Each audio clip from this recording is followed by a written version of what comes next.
जय श्री राम सभी सनातनी भाइयों को। दोस्तों महाशिवरात्रि की आप सभी को बहुत बहुत शुभकामनाएं। दोस्तों आज हम बात करेंगे बिहार के आने वाले चुनाव के बारे में। 6 से 7 महीने का वक्त बस बचा है बिहार में आने वाले चुनाव के लिए। हालांकि हर एक पार्टियों ने पूरी तरह से कमर कसना शुरू कर दिया है और एक दूसरे पे आरोप प्रत्यारोप लगा रही है। भाजपा की तरफ से देखें दोस्तों, भाजपा ने ऑलरेडी तैयारी बिगुल फूंक दिया है। नरेंद्र मोदी जी की 3-4 दिन पहले जो बिहार के अंदर में रैली हुई दोस्तों किसानों के साथ में, अपनी 19वीं इंस्टॉलमेंट किसान सम्मान योजना जो देते हैं नरेंद्र मोदी सेंट्रल गवर्नमेंट की तरफ से, उसकी 19वीं इंस्टॉलमेंट रिलीज की 22,000 करोड़ रुपए दोस्तों उस वक्त में नरेंद्र मोदी जी ने रिलीज किए। 9.8 करोड़ किसानों के खाते में सीधे गए दोस्तों। 2-2 हजार रुपए की जो योजना है किसानों को मिलती है वो पहुंच चुके हैं। अब नरेंद्र मोदी जी ने जो वहां पे किसानों के साथ मेरे सामने रैली की और कई बातें ऐसी कही दोस्तों, जो डेवलपमेंट प्लान वहां पे इन्वेस्टमेंट जो सेंट्रल गवर्नमेंट करेगी उसको सुन के पूरी राजद, प्रशांत किशोर, ये लोग सब बौखला गए हैं। जो बिहार की कांग्रेस यूनिट है वो भी बौखला गई है कि नरेंद्र मोदी जी आ रहे हैं, क्योंकि बीजेपी का बिगुल फूंक दिया है चुनाव का उसी दिन से जिस दिन नरेंद्र मोदी जी आए। अब दोस्तों वहां पे उसको लेके सियासत इतनी तेज हो चुकी कि अब तेज प्रताप यादव भी कमेंट करना नहीं भूल रहे हैं। वो कह रहे हैं कि जब जब बिहार में चुनाव आता है नरेंद्र मोदी जी को बिहार की याद आ जाती है। हालांकि ये भूल गए हैं हमारे 9वीं फेल भैया कि नरेंद्र मोदी जी का 3 दिन का दौरा था। एक था मध्य प्रदेश में जहां पे इन्वेस्टर समिट हो रहा है और उसकी फीता काटने के लिए नरेंद्र मोदी जी वहां पे गए थे, बागेश्वर धाम भी गए थे। फिर आए थे बिहार में उन्होंने किसान सम्मान योजना जो है उसके तहत में 2,000 रुपए का इंस्टॉलमेंट 19वां हर एक किसानों के खाते में पहुंचवाया और अपने किसानों के साथ साथ में बिहार के लोगों से साथ में उनको उन्होंने कनेक्ट किया और उनके योजना गिनाई, नई नई जो योजना लॉन्च कर रहे हैं। फिर वो वहां से चले गए असम। तो बिहार आना भी तो गलत नहीं है ना तेजस्वी जी। एनीवे, अब बात करते हैं थोड़ा राजद की। राजद और कांग्रेस के बीच में दोस्तों पॉलिटिक्स बहुत ही अजीब सी हो चुकी है। ऐसा हो गया है कि राजद बिना कांग्रेस लड़ नहीं पाएगा अकेले चुनाव, और कांग्रेस मांग रही है इक्वल सीट्स वहां पे बिहार के अंदर में चुनाव लड़ने के लिए। हालांकि लालू यादव देना नहीं चाहता ज्यादा सीट, क्योंकि पता है कि बिहार में कांग्रेस का आधार है ही नहीं, इसीलिए। लेकिन अभी जो कुछ दिन पहले राहुल गांधी ने उत्तर प्रदेश में किया और डायरेक्ट मायावती जी के बारे में जो बयान दिया, भद्दे बयान दिए उसने, और दलितों को साधने की जो कोशिश की, उससे एक मैसेज लालू यादव और राजद को भी पहुंचा है बिहार के अंदर में कि हम अकेले भी जा सकते हैं, हमें ऐसा कुछ नहीं है। हम वहां पे भी वैसे कुछ हाथी घोड़ा है नहीं उनका। दिल्ली में जैसे वो अकेले लड़े वैसे ही हम अकेले लड़ सकते हैं बिहार में, अगर हमें सम्मानजनक सीट नहीं मिली तो। हालांकि राजद को भी पता है कि बिना कांग्रेस के वो नहीं जीत पाएगी किसी भी हाल पे, क्योंकि इस बार उनके लिए वोट कटेगा थोड़ा बहुत, प्रशांत किशोर भी काटेगा। हालांकि प्रशांत किशोर की पार्टी एकदम नहीं है दोस्तों, उसका इम्पैक्ट कुछ सीटों में अच्छा खासा होगा, लेकिन पूरे बिहार में ज्यादा इम्पैक्ट हमें देखने को नहीं मिलेगा। लेकिन जहां जहां दिखेगा थोड़ा बहुत वोट शेयर तो वो खाएगा ही, और मोस्ट लाइकली वो राजद के और कांग्रेस के ही वोट शेयर पे डेंट मारने वाले हैं, क्योंकि जदयू और भाजपा के जो एनडीए वोटर्स होते हैं ना, वो मोस्टली दोस्तों कमिटेड होते हैं। वो या तो वोट देंगे ही नहीं, या तो वोट देंगे तो भाजपा को ही देंगे या फिर जदयू को देंगे। हालांकि महिला वोटर जो कि बहुत जबरदस्त नंबर्स में है दोस्तों, महिला वोटर्स जदयू के साथ ज्यादा जाना पसंद करती है। अब जंगल राज के हमारे टार्जन की बात करते हैं लालू यादव। जैसे ही नरेंद्र मोदी जी का दौरा हुआ था बिहार के अंदर में, उन्होंने ये कह दिया था कि नरेंद्र मोदी जी तो यहाँ पे बस टहलने आ जा रहे हैं, बिहार की जनता की याद उन्हें आ रही है, बिहार का कितना खस्ता हाल कर दिया है एनडीए सरकार ने, तो उन्हें बस दिखावा करना आता है। ये लालू यादव का कहने का तात्पर्य यही था। आज सुबह लालू यादव ने नए बयानबाजी दी। आज सुबह लालू यादव ने दिया, पिछली बार नरेंद्र मोदी जी आए थे तो वहां यहाँ का मखाना जो होता है ना दोस्तों, बिहार की डेलीकेसी है, बिहार वहां से एक्सपोर्ट होता है पूरे वर्ल्ड में, तो उसको लेके नरेंद्र मोदी जी ने कहा कि भाई मैं अच्छा डाइट है, मखाना खाना सेहत के लिए बढ़िया है, तो मैं रेगुलर खाता रहता हूँ, 300 दिन खाता हूँ प्राय साल में, थोड़ा थोड़ा करके रोज सुबह खाता हूं। तो उसको लेके अब लालू यादव ने तंज कसा, लालू यादव ने ये वाला तंज कसा। आप देखिए कि अब कुछ दिन बाद नरेंद्र मोदी जी गमछा भी बांध देंगे। मतलब देखो लालू यादव, ये जंगल राज के टार्जन का है, हमें पता है। लालू यादव का जब दौर था ना, इस तरीके से बिहार का हल बना के रखा था इन लोगों ने। बिहार को गरीब राज्य, बीमारू राज्य बनाने में लालू यादव फाउंडर है दोस्तों, सोल फाउंडर। बंटा धार कर दिया था बिहार के नाम पे लोग, मतलब ऐसा हल कर दिया था ना, बिहारी लोग की इज्जत खराब कर दी थी। कि बिहार जो शान और मान के लिए, बिहारी अस्मिता के लिए बिहारी लोग जीते हैं ना, उनकी इमेज को बहुत डेंट पहुंचाया था इस जंगल राज के टार्जन ने। दिन दड़लने से वहां पे किडनैपिंग, मर्डर, लूट, डकैत, क्राइम का ये हाल था कि शाम को अंधेरा 5-6 बजे के बाद में कोई घर से निकलता नहीं था। आपके घर में अगर उस वक्त में दोस्तों मोटरसाइकिल 20,000 की मोटरसाइकिल कोई खरीदता था ना, तो ठीक लालू के गुंडे पहुंच जाते थे। अरे 20,000 की मोटरसाइकिल ली, पैसे लग रहा है, अच्छे कमा लिए भाई, लाओ हिस्सा। तो ये हाल था। अब बिहार के पूरे न्यूज़पेपर कटिंग, पूरी डॉक्यूमेंट्री अगर आप पढ़ेंगे, आपको पता चल जाएगा कि ये जो लालू यादव बड़ी बड़ी बातें करते हैं ना, अभी कुछ दिन पहले लॉ एंड ऑर्डर के लेके तंज कसा था किसने? लालू यादव ने। ये सोचिए। फिर लालू यादव का चारा घोटाला कौन भूल सकता है भाई? विश्व के पूरे बड़े बड़े स्कैमर लोग भी दंग होंगे। चारा भी कोई खा सकता है, चारा में भी स्कैम हो सकता है। तो ये चारा घोटाला के हमारे किंग पिंग, जिनको जेल हो चुकी थी, अभी बेल पे बाहर है। हालांकि फिर से दिल्ली में बुलावा आ चुका है। ये न्यूज बड़ी लेटेस्ट है, कल की न्यूज बता रहा हूं आपको। बाप और दोनों बेटों को, तेजस्वी यादव और तेज प्रताप यादव और लालू यादव को बुलावा आ चुका है कोर्ट से। 11 मार्च को सम्मन किया है कि आओ, पूछताछ होगी। और पूरी सबूत के साथ में ईडी बैठी हुई है दोस्तों। ईडी के पास अब तक 78 लोगों के नाम दिए हैं ईडी ने, जिसमें से 30 तो गवर्नमेंट अधिकारी हैं बड़े बड़े। इस लैंड फॉर स्कैम, ये जो लैंड फॉर स्कैम है ना पूरा, ये क्या होता था लालू के दौर में? ये लालू के दौर में शुरू हुआ था।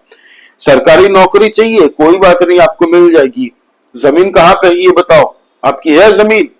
हाँ साहब, हमारी इतनी जमीन है, लेकिन ये तो पटना के शहर के बीचों बीच में है, तो सर वो हम नहीं दे पाएंगे। सरकारी नौकरी चाहिए ना तुमको, ठीक है, चलो ड्राइवर जी के नाम पे लिखवा लो, चलो कोई नहीं, मेरे एक आदमी है, बात कर लेंगे तुमसे। तो ये होता था। पटना जो मेन शहर है दोस्तों, प्राइम लोकेशन में कितने गरीबों के जमीन भी गए, सरकारी नौकरी भी नहीं मिली। और ये स्कीम होती थी लेती देती, कि तुम्हें सरकारी नौकरी तब देंगे अगर तुम्हारे पास कुछ है देने को। तो मतलब कोई मेरिट की बात ही नहीं है, तुम्हें अंगूठा लगाना खाली आता है, बस उतना ही काफी है। पढ़े लिखे नहीं हो, कोई दिक्कत नहीं है, जमीन है, साइन कर दो इनके नाम पे उनके नाम पे। बड़ा फेमस सा है दोस्तों लैंड फॉर स्कैम की, तो पूरी एक डॉक्यूमेंट्री बन सकती है अलग से। तो इन लोगों के नाम में भी बुलावा आया है, पूछपरछ होगी। और हाईकोर्ट पूरे जो कोर्ट है ना भाई, दिल्ली कोर्ट, पूरे सबूत लेके बैठ के बुलाया है, आ जाना नहा धो के 11 तारीख को। अब दोस्तों ये लोग आवाज उठा रहे हैं राजद लोग के, भाई चुनाव आ रहा है इसलिए हमें आप बुला रहे हो, अब हमें ईडी और सीबीआई का डर दिखा रही है मोदी सरकार। भाई चोरी की है, कोई ओलंपिक्स का गोल्ड जीत के नहीं आए हो तुम लोग, है ना? चोरी की है तो पकड़े तो जाओगे। और चुनाव के तो अभी 6-7 महीने देरी है लल्ला, ऐसे थोड़ी होता। चुनाव को भी बहुत देरी है, लेकिन तुम लोगों को लगता है कि हर चीज चुनाव के लिए ही करती है। भ्रष्टाचार किया है तो भुगतना तो पड़ेगा। अब लालू यादव को भाई बेल मिल गई है मेडिकल ग्राउंड्स पे, पता नहीं कितने टाइम तक। यहाँ पे भारत के अंदर में सिस्टम ऐसा हमारा कि 10 साल की अगर किसी को सजा होती है ना भाई, तो 1 साल बाद मेडिकल बोल के आप 9 साल बाकी एंजॉय करते रहो, चुनाव प्रचार करते रहो, घूमते रहो। महाकुंभ को एक फालतू चीज कहो, महाकुंभ को फालतू बोला था ना लालू यादव ने, तो सजा तो भाई भुगतेगी। आपने सनातनियों के बारे में पहली बार तो ऐसा नहीं किया, खुद बोलते हो कि हम यदुवंशी हैं, श्री कृष्णा हमारे पूर्वज है, भगवान श्री कृष्ण और सनातनियों के लिए आज तक कोई काम नहीं किया, हमेशा सनातन द्रोह किया है। ये यादव समाज समझ चुका है। यादव समाज अब वोट नहीं देता इनको भाई। यादव समाज खुद इंडिपेंडेंट खड़े होते हैं या दूसरी तीसरी पार्टी से खड़े होते हैं और खुद चुनाव लड़के जीतते हैं। यादव समाज को भी तुमने छला, यादव समाजों को नाम बर्बाद किया है। दोस्तों अब राजद को लग गया है डर इस बार, क्योंकि लालू यादव को लगता है कि मेरे जाने से पहले भाई अब उम्र हो चुकी है इनकी, इनको लगता है हमार दुई को बिटवा को हम सीएम बना दे, लेकिन बना तो पाओगे नहीं भाई, ऐसे ही कोई नहीं बनवा देता है। 9वीं फेल, खुद प्रशांत किशोर बोल के गया भाई वो तो 9वीं फेल है, ठीक से ढंग से साइन नहीं, लालू का बेटा है बोल के चल गया था। आईपीएल में भी मैच में जो एंट्री मिली थी वो तो प्रशांत किशोर खुद बोल रहे हैं, खुद उन्होंने बोला भाई प्रशांत किशोर से, प्रशांत किशोर से इनको डर लग रहा है। ये तो कह रहे हैं लालू यादव के बेटे तेजस्वी यादव खुद बोल रहे हैं कि भाई ये तो बीजेपी की बी टीम है। हालांकि प्रशांत किशोर एनडीए को भी गाली दे रहा, जदयू को, और साथ ही साथ में राजद को भी गालियां दे रहा। हालांकि प्रशांत किशोर ज्यादा वोट नहीं आ पाएगा पूरे बिहार से, अगर आप देखें तो कुछ पॉकेट्स में उसको अच्छे वोट मिलेंगे और वो जो वोट कटेंगे ना भाई वो राजद के कटेंगे। इसीलिए राजद की मजबूरी है कि कांग्रेस को लेके चलो, क्योंकि कांग्रेस के भी थोड़ा बहुत जो कार्यकर्ता बचे हैं और कांग्रेस की मानसिकता वाले जो पुराने वोटर है वो इनके वोट बैंक है ना, एम वाई समीकरण जो बना के रखते थे लालू यादव बिहार में, उनको लगता है इस बार एम वाई भी चलेगा। एम वाई अलग हो गया भाई, वाई कभी तुम लोगों का था ही नहीं, वो तुम लोगों के साथ इसलिए था क्योंकि पहले की जमाने की राजनीति अलग थी, कास्ट बेस्ड होती थी। आज के यादव पढ़े लिखे हैं भाई, उनको समझ में आता है पॉलिटिक्स क्या है। आज बिहारी जो तेजस्वी यादव ने अब कमेंट किया दोस्तों, कल ही कमेंट किया कि बिहार में गरीबी छाई हुई है, बिहार में लॉ एंड ऑर्डर ठीक नहीं है, यहाँ के लोग बेरोजगार होके बाहर जाते हैं काम करने। भाई सच बात बोलूं, बिहारी जैसे टैलेंटेड लोग कहीं नहीं है, मेहनती लोग कहीं नहीं है। हर जगह जाके मेहनत करके अपनी पहचान बनाते हैं बड़ी मुश्किलों के बावजूद। जहाँ पे उनको उनके हिसाब से भाषा नहीं होती ना, वो जाके वहां पे भाषा अपनाते हैं, वहां के लोगों से मिलते हैं और उनके बीच में रह के अपना एक आइडेंटिटी बनाते हैं, मेहनत करते हैं। तुम लोगों ने जंगल राज, तुम्हारे पिताजी ने जब छोड़ के गए थे इसके पापा को हरा के, नीतीश कुमार जब जीत के आया था ना भाई, तब गरीब राज्य हुआ करता था बिहार, बहुत ज्यादा गरीब हुआ करता था। बीमारू राज्य में इसकी मतलब इसकी गिनती होती थी भाई। लॉ एंड ऑर्डर को सुधारना कितना बड़ा चैलेंजिंग काम था नीतीश कुमार जब आए थे तब। ऐसे ही नीतीश कुमार को सुशासन बाबू तब टैगलाइन लोगों ने नहीं दिया था। आज बिहार के अंदर जाओ आराम से 11, साढ़े 11, 12 बजे तक आप घूमो, कहीं भी जाओ, आपको कोई दिक्कत नहीं है उतनी। इक्का दुक्का जगह में कोई भाई क्राइम तो होते रहते हैं हर जगह में, वर्ल्ड के अमेरिका ही ले लो, कहां पे क्राइम नहीं है। लेकिन जंगल राज के सुपुत्र अगर तेजस्वी यादव, तेज प्रताप यादव अगर भूल गए हो, इनको नहीं पता, तो फिर ये अपने पिताजी की डॉक्यूमेंट्री हिस्ट्री पढ़े, लोगों से पूछे जो उनके पिताजी के दौर से थे, उनको जाके खाली पूछे ना, लोग जवाब दे देंगे। और ये मैं नहीं, लल्लन सिंह जी ने खुद कहा है कि पहले तेज प्रताप यादव और तेजस्वी को अपने पिताजी और अपने माताजी के जंगल राज के बारे में पढ़ना चाहिए। पढ़े लिखे तो है नहीं, तो इनको पता सब है, लेकिन ज्ञान देने के लिए, पॉलिटिकल टिप्पणी करने के लिए ये कर देते हैं। अब दोस्तों चुनाव हो गए नजदीक, जेपी नड्डा जी वहां पे 3 दिन के दौरे पे हैं। अब वहां पे जाके अलग अलग मोर्चों पे बातें होंगी कि कितनी कौन सीटों पे लड़ेगा, कहां पे किसकी टीम मजबूत ज्यादा है, कहां पे ज्यादा एफर्ट देने की जरूरत है, क्योंकि प्रेसिडेंट है भाई भाजपा के जेपी नड्डा जी, तो वो वहां पे जा रहे हैं यही सब आकलन करने, अपने कार्यकर्ताओं से मिलने कि बिहार में हमारा विजन क्या है कि जितनी सीटों में भाजपा लड़ेगी उसमें से हमें 90-95% सीटों पे अकेले के दम पे जीतना है। अब भाजपा का दुर्भाग्य यह है दोस्तों कि भाजपा डायरेक्टली आज तक कभी खाली अकेले से सिंगल पार्टी वहां पे चुनाव लड़ी ही नहीं है। भाजपा का चीफ मिनिस्टर कभी हुआ ही नहीं है वहां पे, तो फिर भाजपा क्या विकास का काम चाह के भी नहीं कर पा रही है, क्योंकि वहां का गणित, वहां का पॉलिटिक्स कुछ इस तरीके से फिट नहीं हो रहा है कि भाजपा वहां पे जाए। क्योंकि लोकसभा में भी भाजपा को नीतीश कुमार की जरूरत है और नीतीश कुमार को बिहार में भाजपा की जरूरत है। ये दोनों इकट्ठा लड़ेंगे तो क्लीन स्वीप कर देंगे इस बार, लेकिन कुछ चीजें हैं जिसपे नीतीश कुमार को फोकस मुझे लग रहा है देना चाहिए था। ये जो पलटीबाजी हुई वो थोड़ा गलत हो गया था, प्लस कुछ नहीं करना था नीतीश कुमार को। बिहार के अंदर में जितनी फैक्ट्रियां इंडस्ट्रीज बंद पड़ी है ना, सिर्फ 20, 25, 30% फैक्ट्रियां भी चालू करवा देते, वही बंद वाली फैक्ट्रियों को चालू करवा देते तो बहुत बड़ा रेवोल्यूशन आ जाता बिहार के अंदर में। और साथ ही साथ में जितने भी इलीगली बांग्लादेशी वहां पे घुसपैठिया है ना दोस्तों, इन सबको घसीट घसीट के लात मार के निकालना चाहिए था। शराबबंदी हालांकि बेकार एक डिसीजन था नीतीश कुमार का, मुझे नहीं लगता कि उससे कुछ ज्यादा इम्पैक्ट हुआ। उससे ज्यादा लोग जब शराब बिक रही थी बिहार के अंदर में, जितने लोग मर रहे थे, और अब जो डुप्लीकेट दारू पी के मरते हैं, अब वो आंकड़ा भी बाहर ज्यादा नहीं आता होगा भाई। अब डुप्लीकेट दारू वाला कैसे हम फाइलिंग करें बताओ, कोई भी नहीं चाहेगा ना।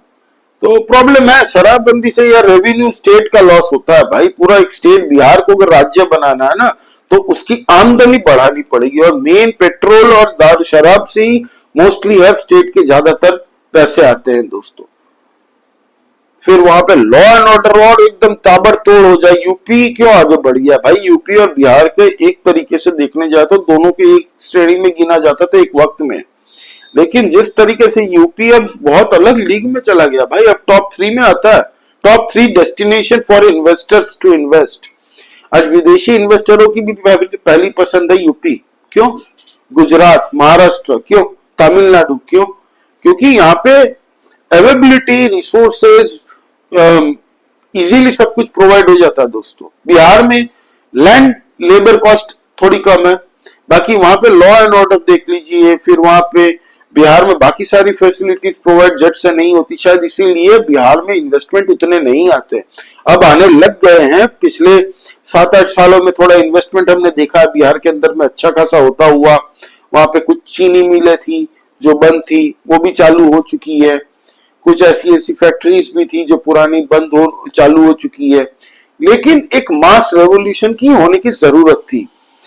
फिर दोस्तों अब जो चुनाव आने वाले और इंटरेस्टिंग होने वाला है, क्योंकि प्रशांत किशोर पूरी तरह से तैयारी कर रहा है। भाई साहब ने 5 की फैक्टर दिए हैं कि हम आएंगे तो क्या करेंगे। अब तक 5 पॉइंट गिनाए हैं, ये 5 पॉइंट फटाफट मैं आपको बता देता हूं, आप देख लीजिए।